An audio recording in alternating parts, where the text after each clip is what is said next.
कल विषय बड़ा महत्वपूर्ण चला था, संयोग की बात कि उसकी रिकॉर्डिंग तो नहीं हो पाई। मैं 1-2 मिनट में उस विषय को लेते हुए आज की चर्चा शुरू करूं। ओंकारम बिंदु संयुक्तम नित्यम ध्यायन्ति योगिनः, ये जो चर्चा थी परसों हमने शुरू की थी, उस चर्चा को कल ये बताया था कि वो बिंदु संयुक्तम जिसे बिंदु देव कहा गया योग शास्त्र में, इसका मतलब क्या है, वह किसका प्रतीक है? वह परिणामों की शुक्ल लेश्या का प्रतीक है।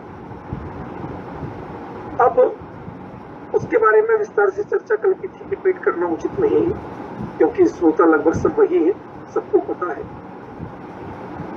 मैं अब इसके आगे चर्चा लेना चाहता हूं।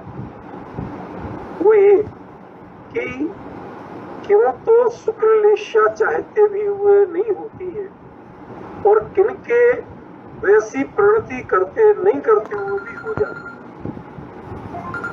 मेरे ख्याल से अभी बात समझ में नहीं आ पाई मैं क्या कह रहा हूं। कई जीवों को जो चाहते हैं कि शुक्लेश्या हो, मुझे मन से चाहते लेकिन नहीं होती, वैसी प्रणति नहीं बनती। वो बाहर से भले ही कितनी शांत होना चाहिए लेकिन अंतर से नहीं होता। और कई जीव बाहर से बुद्धिपूर्वक विपरीत प्रवृत्ति में दिखते हैं, फिर भी उनके अंतर्गत में शुक्लेश्या हो सकती। एकदम नया टॉपिक है, एकदम नया। इसको हम दूसरे रूप में कहें, थोड़ा सा ध्यान से सुनना। शुरुआत में यदि जरा सा भी चूक गए तो आगे का समझ में नहीं आएगा। एक जीवन में दर्शन मोह है, एक जीवन में चरित्र। दोनों मोह के अंग तो हैं, मोह के भेद तो हैं, और दोनों के फंक्शन एकदम भिन्न। दर्शन मोह चारित्र में कुछ नहीं करता, चारित्र मोह श्रद्धा में कुछ नहीं करता,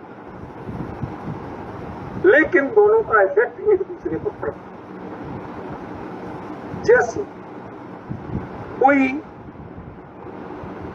दर्शन मोह से रही चाहे उपशम या क्षोभशम हुआ हो, ऐसा जीव हो, लेकिन वह चारित्र मोह में विपरीत प्रणति करे, क्रोध की, काम की, मोह की, लोभ की, तो क्या उसकी प्रणति शुद्ध हो सकती है? शुद्ध माने आत्मानुभव नहीं, हमसे बेहतर कही जा सकती है। एक व्यक्ति कंठी माला लेके जाप कर रहा, नमो जाप। दूसरा व्यक्ति सांसारिक कार्यों में प्रवृत्त है, लेकिन जो जाप कर रहा है उसके दर्शन मोह का उपशम आदि नहीं है। सुधार काय में है चरित्र मोह की प्रणति, दूसरे के चरित्र मोह की प्रणति में बिगाड़ है, वो सांसारिक कार्यों में दर्शन, लेकिन अंतरंग में दर्शन मोह का उपशम या क्षोभशम।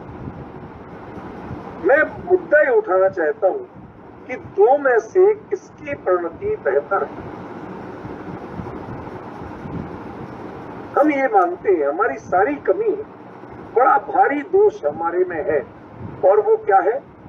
वो दोष ये है कि हम लोग सारा निर्णय चारित्र के आधार पर करते हैं, माया आचरण के आधार पर करते हैं, चारित्र मोह की प्रवृत्तियों के उदय आदि के आधार पर करते हैं।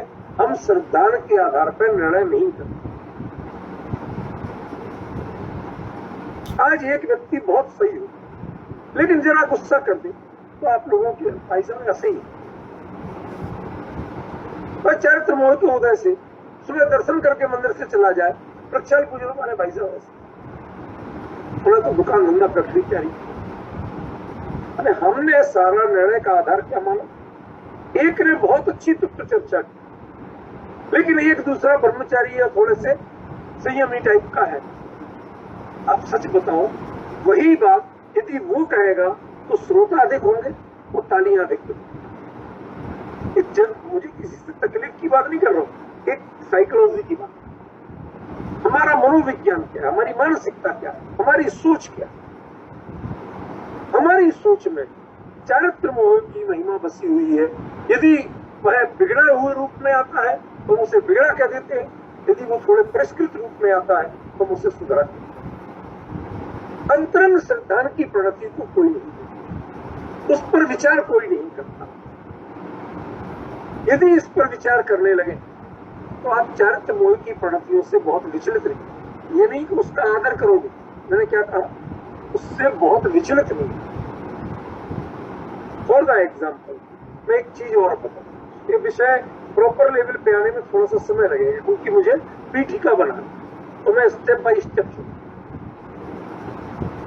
चारित्र मोह का क्षय करने वाला जीव आवृत्ति हो सकता है, स्मृति और महावृत्ति भी नहीं। रामचंद्र जी, चक्रवर्ती पर सब क्षय समय दृष्टि थी, वो सब संसार अवस्था में अवर्ती थी, कोई देशवृत्ति महावृत्ति नहीं, ठीक है ना। अब मैं पूछना चाहता हूं कि वो चारित्र मोह के क्षय के कारण उनके महावृत्ति मुनिराज से असंख्यात गुणी कर्मों की निर्जना कैसे हुई? 66,000 साल तक युद्ध लड़ने से हो रही थी, कि बाहुबली पर चक्कर चलाने से हो रही थी, कि 96,000 रानियों के साथ उठने बैठने से हो रही थी, ये चक्रवर्ती जैसे घृष्ट भोजन करने से हो रही थी, या कीमती रत्नाभूषण पहनने से हो रही थी? बताइए, कितनी बार रोज प्रणय करने से हो रही थी? रोज नए विवाह, रोज नए विवाह किससे हो रही थी? उनके असंख्यात बुरी कर्मों की निर्जना। यदि उनके ग्रस्त अवस्था के जीवन को देखें, चर्या को देखें, तो मुश्किल से 10%, बिल्कुल नहीं है ऐसा नहीं कहता हूं, पर पुराणों के आधार पर मुश्किल से 10% ऐसी चीजें मिलेंगी जिनमें धर्माचरण दिखे, बाकी में चारित्र मोह का प्रभाव दिखे, उससे रंगी हुई चर्याएं दिखेंगी। वो अद्भुत मोक्षगामी थे, इसके कारण आप उनकी चर्याओं में दूसरा डिफरेंस देख लो। लेकिन मैं पूछना चाहता हूं कि वो कार्य वो बाकायदा तन्मयता से करते हुए भी उनके मुनिराजों से, महावृत्तियों से असंख्यात गुणी कर्मों की रचना कैसे कौन कराना? आपको भी प्रश्न तो होना चाहिए ना। और परिणति में दो ही चीजें काम करती हैं, एक दर्शन मोह, एक चरण। बाकी कर्म अकिंचित करें, वो उदय में आते हैं, कुछ भी होता है, लेकिन वो आपके मोक्ष मार्ग या संसार मार्ग के कारण नहीं होता। ज्ञानावरण का उदय होगा तो आप कम जान पाओगे, लेकिन उससे मोक्ष मार्ग या संसार मार्ग का कोई कारण नहीं बनता। कि जिसके ज्ञानावरण का तीव्र उदय हो वो संसार मार्गी होगा, तो शिवभूति संसार मार्गी होती, क्यों? ज्ञानावरण का बड़ा तीव्र उदय, लेकिन केवली हो गई, कोई बाधा नहीं आई। पॉइंट समझ रहे ना? इसका मतलब है कि मोह कर्म के जो दो रूप है, यही मोक्ष मार्ग में बाधक और इनका ही उपशम क्षय चोपशम साधक। बाकी 7 कर्म जो है वो लगभग अकिंचित कर्म। लोग कहते हैं मिथ्या तो किंचित करें, मैं कहता हूं बाकी कर्म किंचित। क्या कर सकते हैं? मुनिराज की असरता वेदनी कर्म का तीव्र उदय आता, घोर उपसर्ग होता है, उसी समय मुनिराज आपको ध्यान करके केवली बन जाते हैं। बताइए, वह घोर उपसर्ग असाधा कर्म का तीव्र उदय, उसने क्या बिगाड़ लिया? उदय तो था, इसमें कोई शक नहीं। शेरनी और श्यालनी जब तुमको नोच नोच के खा रही थी, मांस को यूं नोच रही जीवित अवस्था, क्या पीड़ा नहीं होगी? क्या उसे असलता का उदय नहीं कहेंगे? सब था, लेकिन उस असलता के उदय ने उनको रंच मात्र भी प्रभावित नहीं कर। क्यों? क्योंकि उनका कंट्रोल दर्शन मोह और चारित्र मोह पर बना, उनका फोकस यहां बना हुआ, कोई कुछ नहीं बिगाड़ पाया। तो इसका मतलब मोक्ष मार्ग हो चाहे संसार मार्ग, दोनों के कारक यदि कोई बनते हैं बाहरी, तो वो कौन बनते हैं? दर्शन मोह और चारित्र। और अंतरंग में श्रद्धा और चारित्र की परिणति। भाई श्रद्धा और चारित्र आत्मा जो गुण है ना, तो इनकी परिणतियां वो अंतरंग कारक है और बाहर में कारक। दर्शन मोह और चारित्र मोह का उदय भाई विपरीत कारक है, और इनका ही क्षय क्षोभसम उपसम, ये अनुकूल काल है। ठीक है, इतनी बात समझ में आ रही, इसमें तो कोई दुविधा नहीं है। अब मेरा प्रश्न आगे से आगे शुरू होता है कि चलो 7 कर्मों को हमने तो साइड कर दिया, वो उदय कर सकते हैं, उसके अलावा आपका कुछ नहीं बिगड़ सकता। जो उदय में उनकी प्रकृतियां जीव विपाकी है, जीव विपाकी, वो भी जीव का में विपाक आते हुए भी, जीव में उदय आते हुए भी, जीव के परिणामों में उदय आते हुए भी वह उसको मोक्ष मार्गी बनाने से नहीं रोक सकता। 7 कर्मों में असता का उदय जीव के परिणामों में आता, संयोग में नहीं आता। ख्याल में ज्ञानवाणी का, दर्शनावाणी का, वेदनी का सबका उदय किसमें आएगा? जीव के परिणाम। ये जीव विपाकी प्रकृतियां, ऐसा होते हुए भी, महत्वपूर्ण बात, ऐसा होते हुए भी वह जीव उसी काल में उनसे भिन्न अपनी प्रणति को शुद्ध रख सकता। किसके बल पे? क्योंकि उसने दर्शन मोह और चारित्र मोह को कंट्रोल किया। अब तुम करते रहो जो करना, पॉइंट समझ रहे? तुम जो करते रहो जो करना, संयोग से प्रभावित नहीं होना एक अलग बात, लेकिन जीव विपाकी, जीव के परिणामों में उदय आ रहा है और उससे भी प्रभावित रहना एक अलग बात। ये अद्भुत चमत्कार। इसलिए जो कर्म का हुआ बताते हैं उनको पहले समझ लो कि हम यदि मान भी ले कि कुछ कर्म हुआ है तो उनमें भी 7 कर्म तो है, कुछ नहीं कर सकते यदि ये दर्शन मोह और चारित्र मोह आपके काबू में। ये तो हुई सामान्य कर्म फिलॉसफी। अब हम दर्शन मोह और चारित्र मोह, जिसके चारित्र मोह में अनुकूलता दिख रही, परिणाम भी मंद कसाई के दिख रहे, झगड़ा घंटा नहीं करता, चोरी चकारी हेरा फेरी नहीं करता, छल प्रपंच नहीं करता, सुबह शाम प्रक्षाल पूजन धर्म ध्यान स्वाध्याय सब कुछ सात्विक जीवन बिताता, रात्रि भोजन नहीं करता, कोई गड़बड़ी नहीं। चारित्र मोह का उदय मंद है, उसकी प्रवृत्ति उसने सिर्फ मंदता है, कंट्रोल में किया हुआ, लेकिन अंतरंग में तत्व का श्रद्धान समीचीन नहीं। तो बाहर का मेकअप तो परफेक्ट है, लेकिन अंतरंग में करे क्या? ठीक मैं स्थिति, क्षमा करना आज के कुछ दृष्टांतों को आपसे आज जोड़ दूंगा।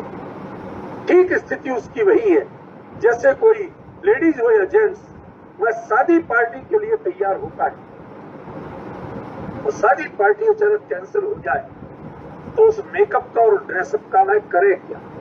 अरे भाई साहब बहुत सुंदर लग रहा हो, देखो शीशे में, चलेगा? तसल्ली होगी, पैसे सार्थक लगेंगे। हम अपने को देख के नहीं रीझ पाते हैं, दुनिया हम पे रीझे तो हम प्रसन्न होते हैं। दैट्स कॉल्ड चारित्र मोह। और जिसमें अपने श्रृंगार पर, अपने मेकअप पर, अपने परिष्कार पर हम स्वयं रीझते हैं, इसको कहते हैं दर्शन मोह की उपशम क्षय क्षोभ। वो श्रद्धान का पक्ष और वो चारित्र का पक्ष। इसलिए जो पर में, चारित्र में तक संबंधी यदि मंद कषायता रखते हैं तो भी आप जानना कि यदि श्रद्धान समीचीन नहीं है तो आपकी मंद कषायता से आपके परिणाम विशुद्धि लब्धि और आपके परिणाम शुक्र लेश्या के 3 काल में नहीं हो सकते। साहब ऐसे तो लिखा मिथ्या दृष्टि जीव कभी शुक्ल लेश्य हो जाता, वो लिखा सिर्फ बाहरी चारित्र मोह किया, अंतरंग प्रवृत्ति में वो नहीं हो सकता। क्यों? क्योंकि निर्मलता किसे कहते हैं आज तक उसने समझा नहीं। उसकी निर्मलता की परिभाषा पर में घटित, वह अपने सौंदर्य पे स्वयं आज तक रीझी नहीं। जब दुनिया रीझती है तो वो खुश होता है, रीझता तक नहीं। उसे अपना वह मेकअप अच्छा लगता है जो दुनिया को अच्छा लगता है। उसने अपनी चॉइस आज तक नहीं बनाई कि तुझे क्या अच्छा लगता है, दुनिया जिस पर ताली बजाती है मुझे तो वो अच्छा। चारित्र मोह की प्रवृत्ति जब बिना श्रद्धान के होती है, दर्शन मोह के उपशम क्षयशोपशम के बिना होती है, तो उसकी दुर्दशा यहां होती है कि उसकी वह प्रणति लोक अनुसारी होती है, शास्त्रानुसारी होती है, लेकिन आत्मानुसारी। उस पर वह स्वयं तृप्त और प्रसन्न नहीं होता है, उसको वह स्वयं सजाता और संवारता नहीं है। दुनिया क्या चाहती है वैसा सजाता है। सच बताओ, कोई ड्रेस अकेले में पहन के आप लीजिए, या अपनी खुशी के लिए कभी अकेले में पहनी, जाना कहीं नहीं, दिखाना किसी को नहीं था। सच बताइए, जब ऐसे में पहनना हो, जब कोई को देखनी नहीं हो, तो घर की अलमारी में से ढूंढ के सबसे बेकार कपड़े निकालो। तो मैं जब सच करूंगा, कहीं जाना ही नहीं है, किसी को देखना ही नहीं है, अब क्या सजना सकते? माने हमें अपनी कीमत नहीं, पर की कीमत है। ये संतान रहित चारित्र मोह की प्रणति का है। जब तक आत्मसंधान नहीं होगा, चारित्र मोह की प्रणति परापेक्ष ही रहेगी, चाहे वो उपशम आदि के रूप में हो, चाहे उदय आदि। भोग विलासी मेकअप करते हैं देह का, किसके लिए? दूसरे लिए। त्याग मार्गी मेकअप उतारते हैं देह का, क्यों? क्योंकि दूसरे लिए। आपको क्षमा करते हुए ध्यान देना, क्या करते? आज का विषय एकदम डिफरेंट अमित जी भाई से। क्या भोग विलासी मेकअप करते हैं देह का, वस्त्र पहनते हैं एक से एक कीमती, क्यों? ताकि लोग हम पर नीचे। और जिन्हें आत्मसंधान नहीं है, वो मेकअप उतारते हैं देह का, परिग्रह उतारते हैं देह का, वस्त्र उतारते हैं देह के। उसके लिए पीछे में यही अपेक्षा होती है कि लोग इसे पूजते हैं, इसलिए हमने उतारा, ये मेरे लिए हितकारी है, इसलिए दुनिया इसकी जय जयकार करती है, इसलिए हमने उतारा। इससे मुझे तृप्ति मिलती है, ये मेरे लिए सुखद है, ये मेरे लिए बहुमूल्य है, इसलिए नहीं होता। ये सबसे बड़ी विडंबना है। शुक्ल लेश्या का आधार चारित्र मोह नहीं है, दर्शन मोह। आज मुझे इस विषय को स्पष्ट करना है। यदि आपको स्पष्ट कर सका और आपको हुआ, तो आपको आज एकदम बिल्कुल 360 डिग्री पे घूम जाएंगे। सारी सोच, सारी विचारधारा 360 डिग्री पे घूमने वाली है। एक छोटा सा दृष्टांत, एक गली में एक व्यक्ति पियक्कड़ है, आवारा है, बदमाश है, रहता है, लड़कियों को छेड़ता है, दारू पी के गालियां बकता है, बच्चों को पीटता है और कलह फैलाता है। रोज का काम। उस पर फिल्म बनाना चाहिए। प्लीज ध्यान दीजिए, एकाग्र। उस पर किसी ने फिल्म बनाना चाहिए, पर एक्टर उसको नहीं बना। जो ये काम करता था उसको एक्टर नहीं बनाया। उसकी एक्टिंग करने का जुम्मा किसी और को दिया, जो जीवन में किसी से कभी लड़ा नहीं, झगड़ा नहीं था, दारू नहीं पी थी, गाली नहीं दी। उसे गाली देना सीखना पड़ा। उसे पियक्कड़ के हाव भाव दिखाना सीखना पड़ते, आते नहीं थे, क्योंकि कभी ये काम किए नहीं।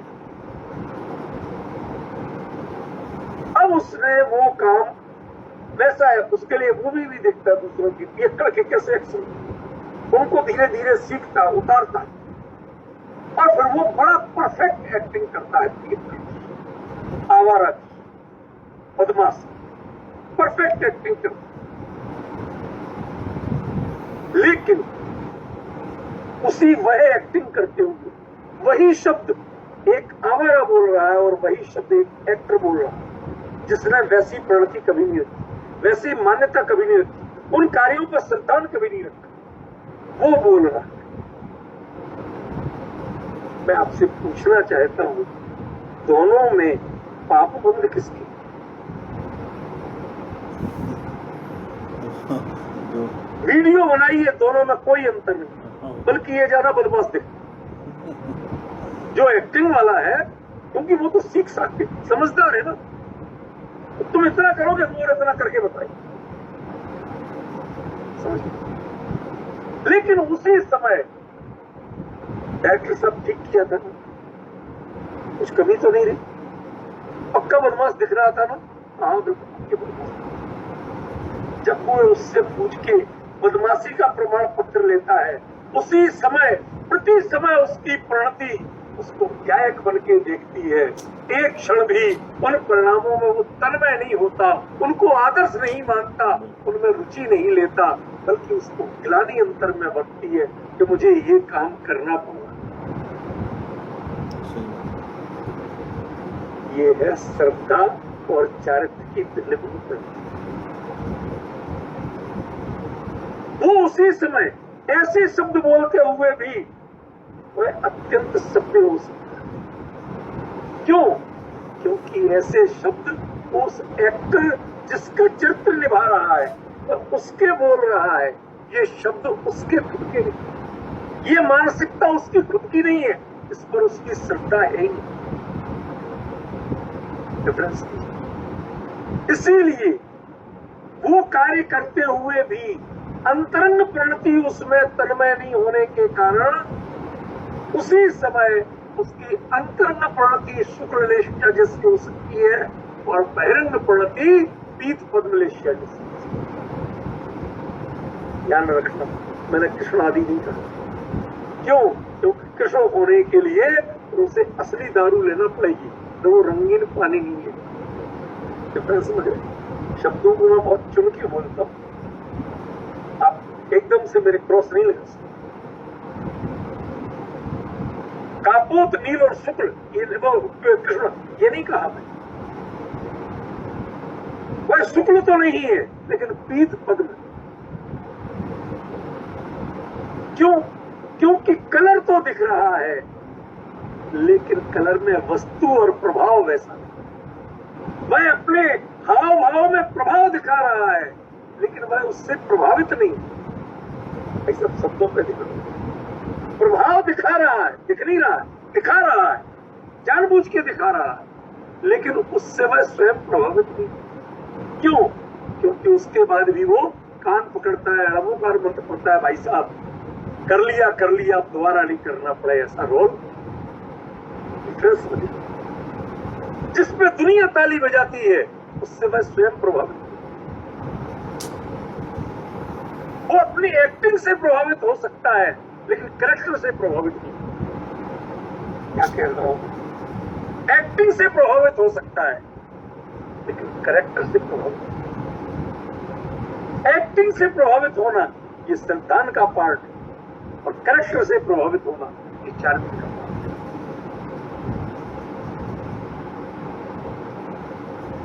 मैंने कहा था ना, ये विषय आपने इस रूप में कभी कल्पना नहीं की होगी कि इस रूप में भी आए। आज हमने जब देखा लगातार कि लोग सिर्फ बाहर की छोटी छोटी बातों से सब कुछ निर्णय करने लगे, अंतरंग प्रणति और तत्व ज्ञान पर किसी की नजर ही नहीं, उसकी कीमत ही नहीं, और अपने आप को मोक्षु कह रहे हैं। तो मैंने कहा कि आज ये विषय लेश्याओं के जो विषय पर चल रहा था उसको स्पष्ट किया जाए कि वास्तव में लेश्या बनती किससे? बाहरी प्रणति से लेश्या बनती है या अंतरंग प्रणति से लेश्या? यदि बहिरंग प्रणति से देखो तो ज्ञानी जीव के वह लेश्या पीत और पद्म रूप दिखाई दे सकती है, लेकिन अंतरंग प्रणति से उसी समय वह शुक्र और ज्ञानी अज्ञानी जीव के वही क्रिया बाहरी प्रणति से पीत और पद्म के रूप में दिखाई दे सकती है, लेकिन अंतरंग प्रणति से वह नील और शुक्ल के रूप में, नील और कृष्ण के रूप में। क्यों? क्योंकि उन्हें आत्मा ही नहीं सुना। वह सदाचार करते तो हैं, लेकिन उस सदाचार में उनका श्रद्धा नहीं है। वह सदाचार उनके लिए एक व्यापार है, वह सदाचार उनके लिए एक निदान है, इसके बदले में हमें ये मिल जाए। कितना बड़ा अंतर है अमित जी भाई। सदाचार कुछ लोगों के लिए व्यापार और निदान है, और व्यापार और निदान की प्रणति कृष्ण नील और कृष्णलेश्या। जैन दर्शन यदि किसी भी अच्छे कार्य के प्रति आपका निदान है तो उसको अत्यंत निकृष्ट है। जानबूझ के मैंने कपोत को नहीं बोली, क्योंकि कापोत लेस्या की प्रणति फिर भी धीरे धीरे शुभ लेस्याओं के किनारे आ जाती। उसके अंतरंग में श्रद्धा नहीं है उसके प्रति, इसलिए नील और कृष्ण कहा मैंने। यदि श्रद्धा में थोड़ा भी नरमपना हो, थोड़ी भी निर्मलता आई हो, तो उसे कापोत कैसे, कबूतर का वर्ण कैसे? जिसके पंखों की जड़ में सफेदी आती है, ऊपर भले ही स्लेटी कलर रहे, ऐसे जिसके अंतरंग की प्रणति में कहीं संसार की थकान भी लगे, शब्द ध्यान देना, संसार की थकान, आत्म तत्व की प्रतीति नहीं किया, पर संसार से वाकई में परिभ्रमण से थकान लगी हो, ये अच्छा नहीं है ऐसा लगा हो, और उसके बाद बाहर की प्रणति सदाचार रूप करता हो, तब कापोत लेस्या। यदि वह अंतरंग में थकान भी नहीं लगी संसार से, और सिर्फ निदान बंध के कारण यदि वह बाहर का सदाचार करता है, वही बात होगी मुनिव्रत धारणम तुम्हारा ग्रह कुछ जायो पैन जातम ज्ञान बिना सुखलेश। ये बड़ी भारी विडंबना। तो हम लेस्या की प्रणति को पहचाने कहां से? कौन डिफाइन करेगा, कौन निर्धारण करेगा कि लेस्या क्या, कैसे पहचाने? सबसे पहले आप श्रद्धा से पूछो। यदि आप किसी अपना और दूसरे का निर्णय बाहरी आचरण के आधार पर करते हैं, तो उसका मतलब आप लेस्या को कभी नहीं पहचान सकते। आप भी भ्रम में हैं और दूसरों को भ्रम में रखते। आप तो उस कैरेक्टर जैसे हो गए जिसका चरित्र वो निभा रहा, रोल जिसका निभा रहा है, आप तो वैसे हो गए, आप एक्टर करवा।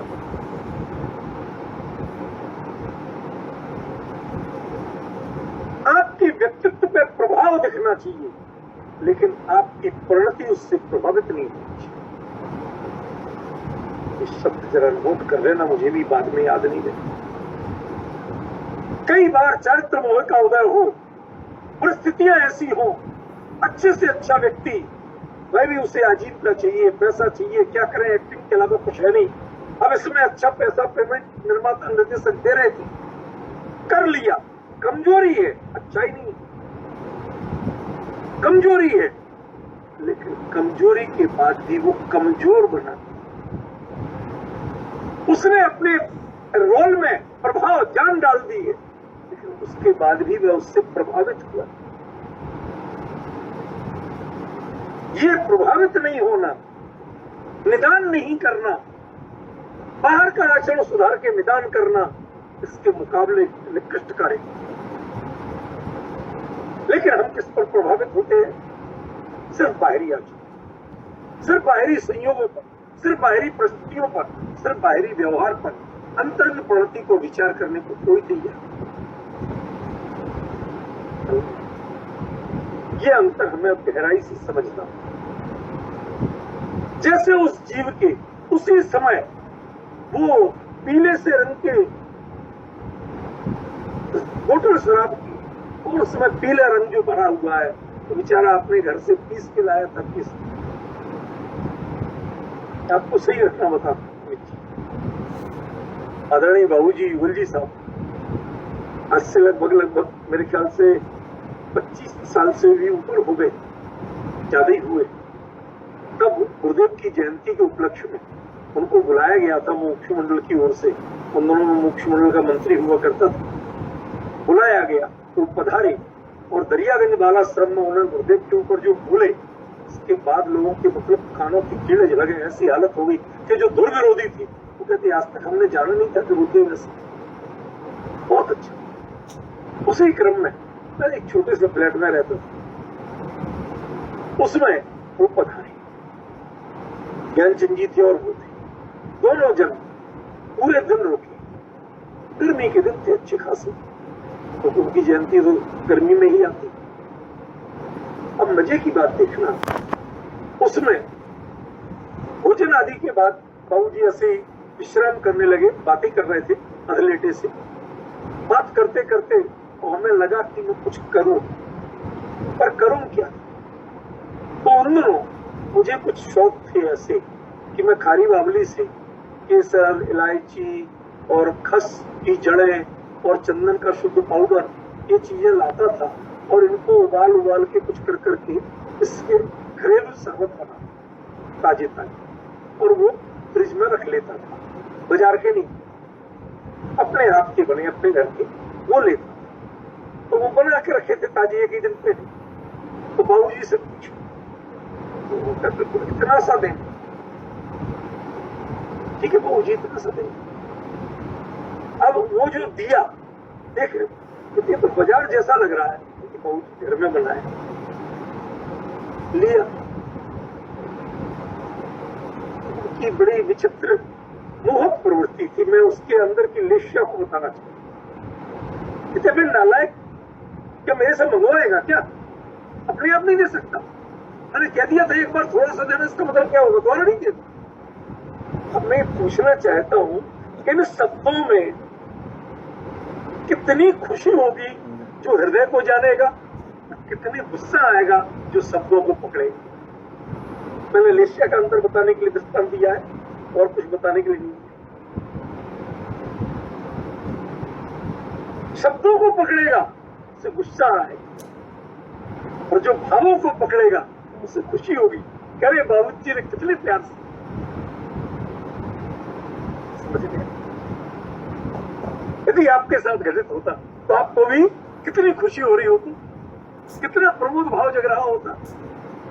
ये डिफरेंस है भाई साहब, जो लेश्या की श्रद्धान और चारित्रगत प्रवृत्ति में भेद जानते। लेश्या का निर्धारक चारित्र नहीं है, लेश्या का निर्धारक श्रद्धा। ये मैं आपको बताना चाहता हूं। जिसका श्रद्धान मलिन है, उसकी जो बाहर की लेश्या जो निर्मल दिखती है, वह निदान बंध से मलिन होती है, वह मिथ्यात्व से मलिन होती है। निदान और मिथ्यात्व के बिना उसकी बाहर की प्रवृत्ति अनुकूल हो ही नहीं सकती, क्योंकि अंदर में श्रद्धान में ये दोनों चीजें पल रही हैं। और जिसके ये पल नहीं हो, उसकी आप समझ सकते हो क्या हो। मैं बताऊं वो कैसा है, नाराज मत हो। जैसे कोई व्यक्ति किसी सभा में जाकर वहां के लोगों का विश्वास जीतने के लिए 10-5 बोलियां लेता है, मुंह मांगी बोलियां लेता है। भाई साहब बिल्कुल अभी ये लो चेक, 5 दिन बाद आप जमा कर देना, अभी जब मैं यहां से लौट के जाऊंगा तब वो अकाउंट में डलवाओ, आपको भी सही लगे। आप अरे साहब जो लाखों दे रहा है उसके लिए कुछ खुला छोड़ना या अंतरंग भवन में बिठाना, इसमें कोई ऐतराज होगा नहीं होगा। और यदि उसी समय आपको बाद में पता चले कि उसने चेक जो दिए थे वो 2 कौड़ी के, और उसने आपका विश्वास जीतना था ताकि आप अंतरंग में बिठाओ, और जो भगवान के लिए सोने के मुकुट आदि बन के आए हैं, सोने का भोजन का सेट बन के आया आहार दान के लिए, उनको चुराने के लिए ये सब कर रहा। ऐसा आप बताइए उसके दान का पुण्य कहां जाए?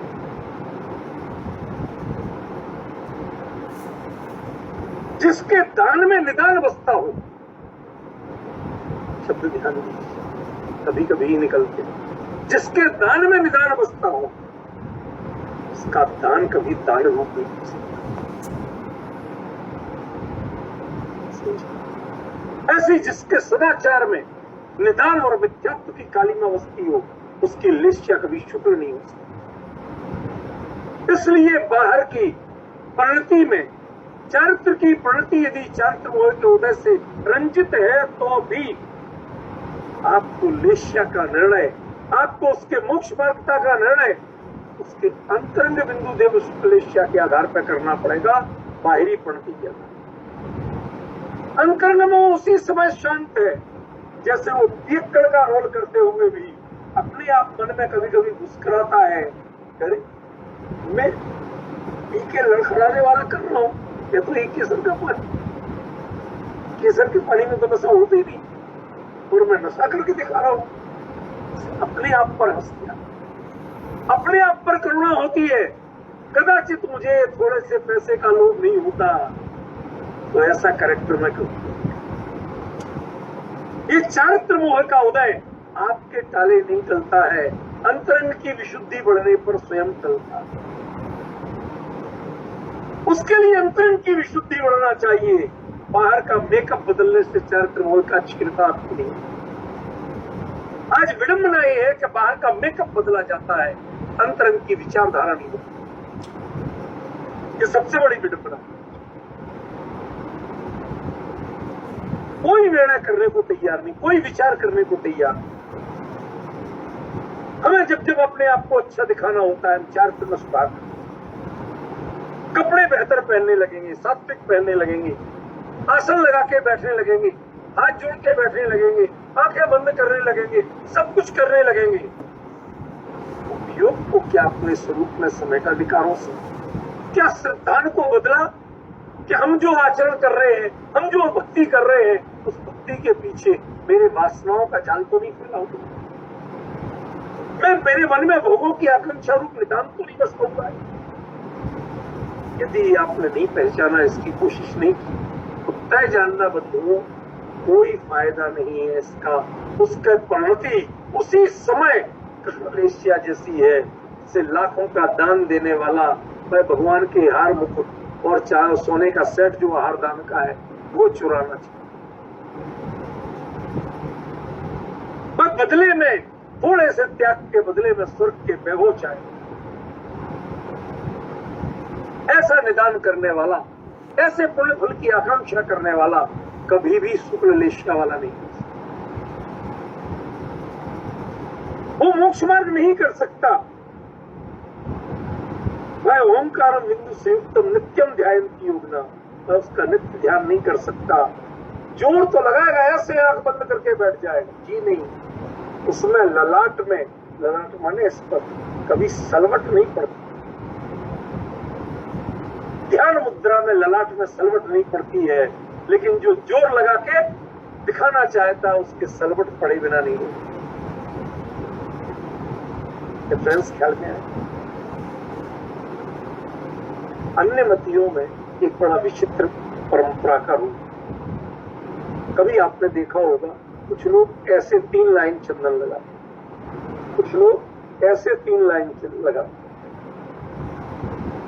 क्या डिफरेंस कभी पहचान पाते? आप तो हिम्मत कर्मकांडी ब्राह्मण है, इससे अधिक तो कुछ नहीं मानते। जी नहीं, इसके पीछे पूरा कॉन्सेप्ट। जब आप कुंठित मानसिकता में होते हैं, क्रोध आदि की, कषाय की, तो उस मानसिकता में भ्रकुटी ऐसी बनती है, ये माथा यूं से बोलता है, समझिए ये। और जब आप चिंतनशील होते हैं, किसी विषय पर विचार करते हैं, तो लाइनें ऐसी बनती हैं।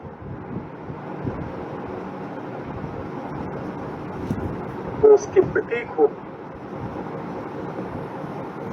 आप चिंताशील हैं या चिंतनशील है? चिंताशील है तो आपकी वृत्ति का रूप अलग होगा, चिंतनशील है तो वृत्ति का रूप अलग होगा। आप बाहर में कितना ही सुधार लें, लेकिन आपकी जो मुद्रा के कुछ चिन्ह है वो आपकी चिंता और चिंतन में भेद बदल देगा। यही अंतर श्रद्धान और चारित्र की परिणति। अनुकूल लेश्या, मोक्ष मार्गी लेश्या के लिए आपको चारित्र की परिणति नहीं सुधारनी, आपको श्रद्धान की परिणति सुधारनी। रोल क्या करना पड़ता? कई लोग अंतरंग प्रवृत्ति बदले बिना बाहर में रोल बेहतर करना चाहते हैं। एक एक्टर मिले मुझे, बॉम्बे में कभी कभी जाता रहता हूँ, रुकता ऐसे एरिया में हूँ, कई लोग ऐसे मिल जाते हैं कि जैसे कुछ छोटे आप चाणक्यपुरी में घूमे तो किसी भी देश का दूतावास का अधिकारी मिल जाता है, ऐसे मिल जाते, कोई खास बात नहीं। एक मिले ऐसे सब्जी खरीद रहे थे, एक दुकान पर पूछ रहे थे, मोल भाव कर रहे थे। मैंने ऐसी पहचान की, भाई साहब आप तो फला हो ना? हाँ भाई हूँ, पर क्या करूं, ये फला फिल्म में तो आप रोल कर रहे थे अरबपति, मर्सिडीज में सोफर ऐसे गाड़ी चला रहा, दो नौकर तत्काल खोल रहे, पीए चल रहा, आगे पीछे नोट करते हुए, कितनी फैक्ट्रियों की बात कर रहे थे। आप सब्जी वाले से बोलवाओ क्यों कर रहे? कि वो मेरा रोल था और ये मेरी वास्तविकता। वो रोल करके, अरबपति का रोल करके मैं इतने पैसे कमा पाता हूं जिससे मैं सब्जी बाजी करके अपना काम चलाऊं। अब डिफरेंस समझिए। आप बहुत ऊंचे रोल करके इतना सा पुण्य कमा पाते, इतना सा पुण्य कि जिससे खाली आप अविरत की अवस्था, देवगति, इसकी याचना करके रह जाते। हम तो आपको समझ रहे थे कि आप अरबपति हो। डिफरेंस समझ में आ रहा है क्या बताना चाहते? इसी प्रकार जिनको हम बाहरी आचरण के आधार पर निर्णय करते हैं, वहां ऐसा धोखा खाते। वो बाहरी आचरण को अपनी उपलब्धियां मानने लगते हैं, उनकी फोटो लगाने लगते हैं। या बहुत बड़े धोखे में हो आप। कभी अपनी नजरों से अपने व्यक्तित्व को निहारो, उसकी एक फोटो बनाओ। क्या अंतरंग में आपके तत्व निर्णय है? क्या अंतरंग में आपको आत्मानुभूति है? क्या आप अंतरंग में इनके गायक बन के कभी इनको देखा है अपनी प्रणति को? जिस दिन गायक बन के देखने लगोगे, उस प्रणति से तन्मयता खत्म हो जाएगी, उस प्रणति से प्रभावित होना खत्म हो जाएगा। आपकी व्यवहार में, आपके आचरण में प्रभाव तो दिखेगा, लेकिन आप उससे प्रभावित नहीं। ये है श्रद्धान का रोग। असल में लेश्याएं यहां से प्रभावित। हमें दृष्टांत बाहर के बताए गए, इसलिए हम बाहर में सुधार करते हैं। सारी रिपेयरिंग हमारी बाहर में चल रही है, अंतरंग में कोई रिपेयर कर नहीं। कोई अपनी प्रणति को निरीक्षण करने को तैयार नहीं। मैं बताना चाहता हूं कि चाहे देव दर्शन करना हो, पूजन करना हो, प्रक्षाल करना हो, जिनवाणी का स्वाध्याय करना हो, मनन करना हो, चिंतन करना हो, जप करना हो और ध्यान करना हो, आपको पहले श्रद्धा सुधारना पड़ेगा। चारित्र सुधारने से इनका कल्याण नहीं। जो बिंदु देव की आराधना कही गई, उसका केंद्र जो है वह श्रद्धा का परिवर्तन है, चारित्र का परिवर्तन उसका केंद्र। धर्म की शुरुआत श्रद्धा के परिवर्तन से होती है, चारित्र की परिवर्तन से। चारित्र में प्रकट होगा, एक स्टेज आएगी तो घड़े में पानी डालते हैं, जितना पानी है उतना ही घड़ा ऊपर गीला दिखता है। ज्यों ज्यों पानी बढ़ेगा तब वो ऊपर गीला दिखेगा। ऊपर पानी डाल के घड़े को गीला नहीं किया जा सकता। कर भी दोगे तो रखा नहीं जा सकता। उनके कलर में अंतर आ, बड़ी बारीक पड़ती है, बहुत बारीक तफावत बताना चाहता हूँ, आप ध्यान दीजिए। घड़े में, आधे घड़े में पानी रखें, आधा घड़ा खाली है।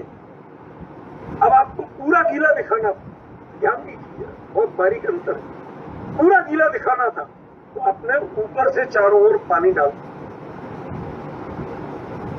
लेकिन उसके उसी समय गौर से देखना जब वह घड़ा पानी पीता है, उसी समय जहां अंदर पानी भरा था उसका गीलेपन की स्थिति भिन्न है, और जो ऊपर अंदर पानी जहां नहीं भरा उसके गीलेपन की स्थिति, उसका कलर भिन्न है और इसका कलर, जबकि बाहर में पानी एक साथ।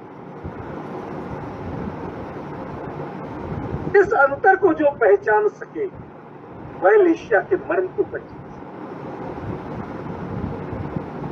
मुझे याद है, आज आपको एक रहस्य बोलूंगा। मैं जिन्हें बड़ी बहन मानता हूं, ऐसी एक बहुत सज्जन विदुषी है, अमिता जैन नाम है उनका। भाई साहब आपके नाम जैसे ही नाम है। पहले फरीदाबाद, पहले सज्जन डेवलपमेंट एरिया में रहती थी, फिर फरीदाबाद चली गई, आजकल गुड़गांव रहती है। उनके श्रीमान जी जो थे, विजेंद्र जी, वो उस जमाने में, जिस जमाने में लोगों को 2500 रुपए की तनख्वाह मिल जाए तो आदमी ऐसे चौड़े होके निकलता था। उस समय DCM कंपनी या कोई ऐसी बड़ी कंपनी थी तो उनको उस समय 25,000 रुपये महीने की नौकरी पे रखे हुए थी और तब भी वो अपनी शर्तों पे जाते थे। मेरे प्रक्षाल पूजन के बाद ही जाऊंगा, अष्टांगिका परिवेषण है तो मैं अपने समय पे आऊंगा, तुम्हारी कुछ नहीं सुनूंगा, तुम्हें जरूरत है तो रखो, नहीं तो छोड़। और उसके बाद जब नौकरी छोड़ भी दी तो उन्होंने दोनों पति पत्नी, मैंने जब यहाँ प्राकृत पढ़ाना शुरू किया था, आप विश्वास करेंगे बिना प्रक्षाल पूजन के कुछ लेते नहीं थे। मुनिराज के आहार का समय निकले बिना वो कुछ लेते नहीं थे। सुबह 8:30 बजे मेरे क्लास में आ जाओ। पहले सर्टिफिकेट डिप्लोमा की क्लास पढ़ते थे, उसके बाद में मैं रेगुलर क्लास पढ़ते थे। अक्सर 3:30-4 बजे क्लासेस जब पूरी होती थी तब जाते थे, तब वो लोग भोजन बनाते थे।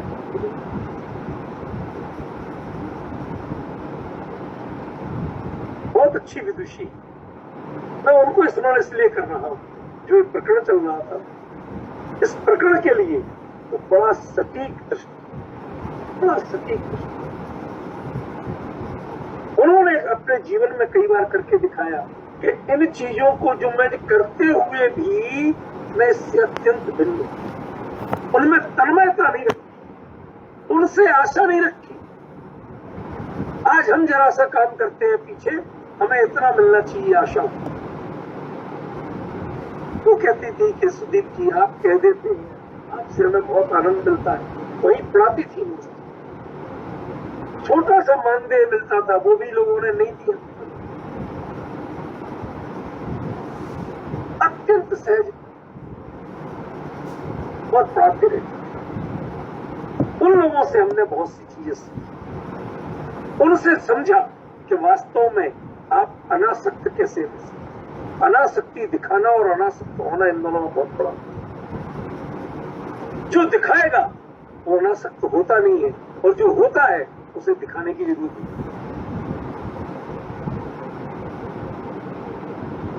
जरा विचार तो करें कि हम खड़े का क्या बिंदु संयुक्तम की भूमिका हमारी है? यदि बिंदु संयुक्त होना है, बिंदु देव का साक्षात्कार करना है, तो शुक्लवेश्या चाहिए। सबसे पहले आपको संतान सुधारना पड़ेगा, चारित्र में सुधार करने से काम नहीं चलेगा। क्योंकि जिसके संतान नहीं सुधरा, उसके सुधरे हुए चारित्र में गारंटी निदान और भेद मित्रता पुरुष होगी। और इनसे गंदी कालिमा दूसरी नहीं, इससे बुरी कालक दूसरी। इसलिए हमें विचारना होगा, न हम दूसरों को इसके आधार पर तोलें और न अपने को इसका। हमने दान कितना दिया ये इंपॉर्टेंट नहीं है, उसके पीछे मान कितना रखा ये इंपॉर्टेंट है। आपने विरति कितनी की ये इंपॉर्टेंट नहीं है, उससे आप विरक्त कितने हुए ये नहीं। हमें इन चीजों का मर्म सीखना। कई लोग अनुरक्ति दिखाते हैं लेकिन अनुरक्त नहीं होते हैं, कई लोग विरक्ति दिखाते हैं लेकिन विरक्त नहीं। जो अनुरक्ति दिखाता है लेकिन अनुरक्त नहीं है, उसके लिए श्रेष्ठ है वनस्पत उसके कि जो विरक्ति दिखाता है और विरक्ति। इन शब्दों को आप कभी, सच बताऊं अमित जी भाई साहब, कब कैसे निकलते हैं मुझे भी पता है। कभी कभी बड़ी सी बड़ी कविता फेल हो जाती है जब ये अपने आप निकलती। जो अनुरक्ति दिखाता तो है लेकिन अनुरक्त नहीं है, परिणति अनुरक्ति की दिखाता लेकिन अंतरंग में अनुरक्त नहीं है। उसकी लेस्या बेहतर है किससे कि जो विरक्ति दिखाता है लेकिन विरक्त नहीं है, उसकी लेस्या कमतर निकृष्ट है। और जो अनुरक्ति दिखाता है लेकिन अनुरक्त नहीं होता, पढ़िए ना, यही पे ग्रह में न रचे जो जलते भिन्न कमल है, नगर नारी को प्यारे था कादे में ही में अमल है। दौलत राम जी ने लिखा है ना चेहरावत, ये ही घर में रहता और ग्रह में न रचे, जो जलते भिन्न अनुरक्ति दिखाता है लेकिन अनुरक्त नहीं है। वह श्रेष्ठ है वनस्पत के जो विरक्ति दिखाता है लेकिन विरक्त नहीं। अद्भुत रूप श्रद्धा और चारित्र का इससे बढ़िया रूप आपको समझा नहीं जा सकता, न समझाया में बहुत महत्वपूर्ण, बहुत भावपूर्ण ये प्रसंग है। मैं कई दिन से सोच रहा था लेने को, आज मैंने कहा चलो ये चीज समझाते हैं। जब तक शास्त्र की पंक्ति में नहीं चलना तो कई मेरे ऐसे विषय जो हैं चिंतन के, वो आपके बीच में बोलो। अब आप विचारिए कि आप किसी को किस चीज से, किस थर्मामीटर से नाप, चारित्र मोह के उदय उपशम वाले थर्मामीटर से नापते हैं कि दर्शन मोह के उदय उपशम वाले थर्मामीटर से? विचार करें। जो दूसरों को चारित्र मोह के थर्मामीटर से नापता है उसके अंतरंग में दर्शन मोह के उपशम क्षय उपशम की शुरुआत नहीं है, पहचान नहीं। जिसको अंतरंग प्रणति की पहचान होगी वो बहिरंग प्रणति से दूसरे का मूल्यांकन नहीं करेगा और अपने को बहिरंग प्रणति में इंप्रूव करने की जगह अंतरंग प्रणति को संभालने की कोशिश। कैसे, मैं बताऊं। शांति भाई बेहतर समझेंगे मेरी बात को, क्योंकि ये वहां की परिस्थितियों को जानते हैं। एक बार बॉम्बे में जवेरी बाजार में कोई सज्जन मुझे लेके गए, साथ में गया, उनके ऑफिस में बैठा था। फिर मैं जो ही चलने लगा तो उन्होंने बड़ी विनती करके कहा कि डॉक्टर साहब इधर भीड़ बहुत, गाड़ी इधर तक नहीं आ सकती, गाड़ी थोड़ी सी दूर खड़ी, ठीक है, आप ये जरा मेरा सा सामान है और ये गाड़ी तक ले जाएंगे क्या? मुझे गुस्सा था क्योंकि वो बाटा की चप्पल का डिब्बा दे रहे थे। मैं तो यही समझूंगा चप्पल उसके अंदर कुछ था भी और ऐसी सड़ी सी पन्नी। तो यार इनको ये अपनी चप्पलें मेरे जैसे व्यक्ति से उठवा रहे और मुझे जिनवाणी की गद्दी में बिठा के मेरे से चर्चा करवाते। अब बड़ी दुविधा में था, मान ली, नाम नहीं बताऊंगा। शांति भाई अपने साथी भाई सब समझ रहे हैं कि लगभग बात किसकी है, वो सब समझते। ठीक है ना, मैं लेके चला गया। उनका एक नौकर भी थोड़े आगे पीछे चल रहा था, वो ड्राइवर को बता दे, मैं जानता नहीं था गाड़ी को है, ड्राइवर को नौकर जाना है वो बता दे। अब मैं लेके गया तो वहां गाड़ी के पास कोई सज्जन खड़े, अपनी गाड़ी,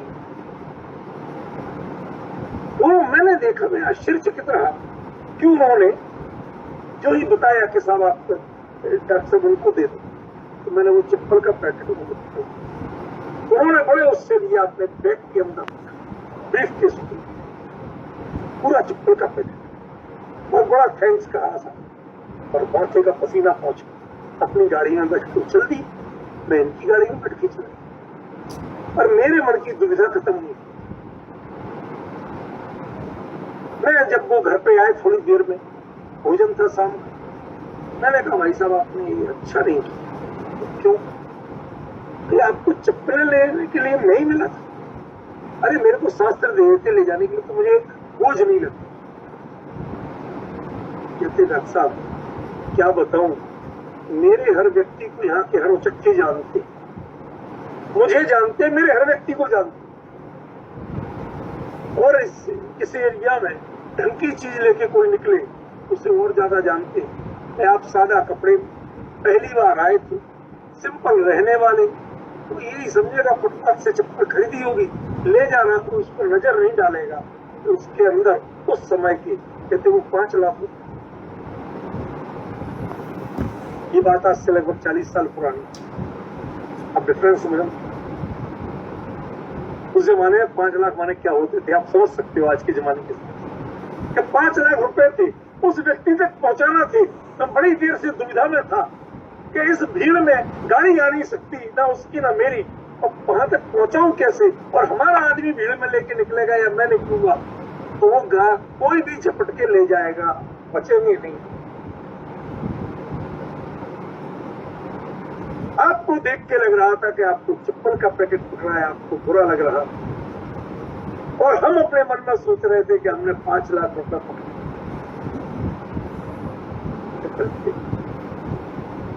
किसको किसकी कीमत? हम बाहर का कवर देख रहे थे, बाटा की चप्पल का, हम उससे व्यतीत थे। वो अंतरंग के 5 लाख देख रहा था, और उसके सुरक्षित पहुंचने से वो चप्पल का पैकेट उनको मिल गया ना, मिल गया, उन्होंने संभाल के रख लिया था। हमने क्या अजीब बावला आदमी, ब्रीफ के स्कूल के चप्पल का पैकेट रख रहा, उसमें महत्वपूर्ण कागज रख, तो चप्पल का पैकेट उसमें रखना। हंसने लगे। आप भूले प्राणी, आप बाहर का आवरण देख रहे, हम अंतरंग की प्रणति देख रहे। अंति भाई सामलो छो, क्या कहा? आप बाहर की प्रणति देख रहे थे, हम अंतरंग की कीमत देख रहे। आपकी सादगी से, आपके अपरिचित पने से, आपके सस्ते कपड़ों से किसी को आशंका नहीं हो रही क्या 5 लाख रुपए उंगली पे, एक उंगली पे लटकाते हुए ले जाते। कहते हम चप्पल का पैकेट भी ले जाएंगे असली, लोग छीन ले जाएंगे कि कुछ माल लेके जा रहा हूं।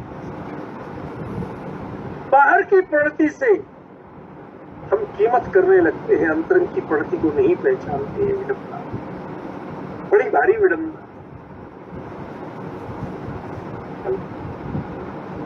इसलिए चारित्र मोह के उपशम आदि या उसकी सुधरी हुई प्रणति से मूल्यांकन करने मत बैठ जाना। याद रखना, अनुवक्त दिखना, अनुवक्ति, प्रवृत्ति में अनुवक्ति वर्तना और अंतरंग में अनुवक्त नहीं है तो आप कई गुना श्रेष्ठ हैं वनस्पत उसके कि जो बाहर में वृत्ति दिखाता है लेकिन अंतरंग में वृत्ति वह अभिशाप। इसलिए श्रद्धान को समीचीन करने का प्रयास करो, अपना चिंतन सुधारो, अपना मनन सुधारो, अपनी मान्यता सुधारो। जब देह से भिन्न, संसार से भिन्न, रागादि से भिन्न अपने ज्ञायक स्वरूप का विश्वास जिसको होगा तो उसको गाना बहुत अच्छा लगेगा। अब हम अमर भये न मरेंगे, जब तक देह की तन्मयता रहेगी। जितनी चाहे व्यक्ति की बातें करो, आपकी समाधि साधना कभी नहीं। यदि वह अच्छी दिखेगी भी तो उसमें स्वर्ग कामम यजित। अन्य मतियों में क्या होता है, जितने यज्ञ होते हैं, पूजाएं होती हैं, हवन होते हैं, उसके पीछे क्या कहते हैं, स्वर्ग कामम यजित। तुम स्वर्ग की कामना है तुम्हें तो तुम यज्ञ करो। हमारे यहाँ कहते स्वर्ग कामम यजित, स्वर्ग की कामना को समन कुंड में डाल दो, छोड़ दो, तुम निष्काम होकर यज्ञ करो। यज्ञ माने पूजा, यज्ञ माने वो हवन नहीं। क्या किया आपने और क्या नहीं किया इसका रहने।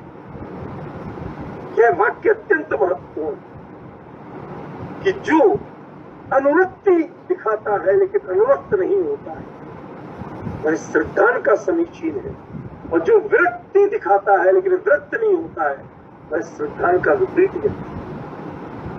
और जिसके श्रद्धान विपरीत है उसका आचरण कभी समीचीन नहीं हो सकता। चाहे कितना ही बढ़िया करे, कितने ही निर्दोष करे, कितने खींच तान के करे, लेकिन वह समीचीन नहीं हो सकता। इस मर्म को पहचान गए जिस दिन हो, उस दिन हमें सारे भ्रम निकल जाए, हमारे परखने का तरीका बदल जाए। आज हम जो बाहरी प्रणतियों से सब व्यक्ति को परखते वह हमारी सबसे बड़ी भूल है। क्यों? क्योंकि अभी आज तक हमने दंसनो मूलो धम्मो कहा, श्रद्धान की कीमत की, लेकिन श्रद्धान की कीमत पहचानी नहीं। कही तो है लेकिन पहचानी नहीं। जैन दर्शन श्रद्धान से शुरू होता है, चारित्र से शुरू होता है। जब श्रद्धान इतना ऊंचा बढ़ जाता है चारित्र में छलकने लगता है। उसे छलकने दीजिए, ऊपर से पानी डाल डाल के घड़े को गीला मत दिखा।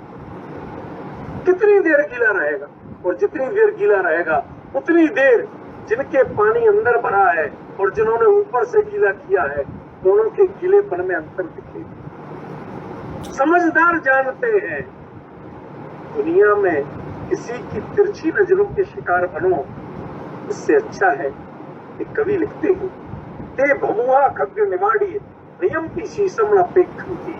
जब कोई ज्ञानी जीव किसी को तिरछी नजर से ऐसे दिखता है तो उसके भौं रूपी खड्ग यानी तलवार से कटे हुए अपने मस्तक को नहीं देख पाता।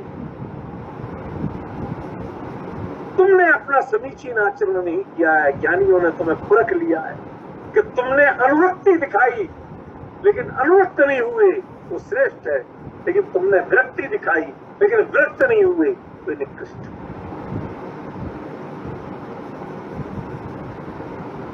ये मर्म हमें सीखे, ये मर्म आपको बिंदु देव की आराधना सिखाएगा, ये मर्म आपको शुक्लेश्या का रहस्य सिखाएगा। यदि इस मर्म के रास्ते पे नहीं चले, ये दृष्टि नहीं बदली आपकी, तो माफ करना भाई साहब, फिर तो आप उन्हीं के पीछे जाओगे जो बाहर में दिखा सकते, किसी से चमत्कार की पुड़िया पाओगे और कुछ नहीं पाओगे। अंतरंग दृष्टि वालों को थोड़ा गंभीर होना पड़ता है, ऑब्जर्वर बनना पड़ता है। वो ऑब्जर्व करते हैं, वो उसका प्रेशर नहीं लेते, उसमें प्रभावित नहीं होते, उनके व्यवहार में प्रभाव दिखता है लेकिन प्रभाव, ये अंतर हमें पहचानना पड़ेगा। आज की चर्चा का रहस्य और सार इतना ही ये पूर्ण हुआ। कल की एक नई विषय पे आपसे चर्चा चलेगी। आज सुना सभी को निज निधि निज में बताई यह परम उपकार है, इसके लिए जिन वाणी माँ वंदना शत बार, वंदना शत बार। Recording stopped.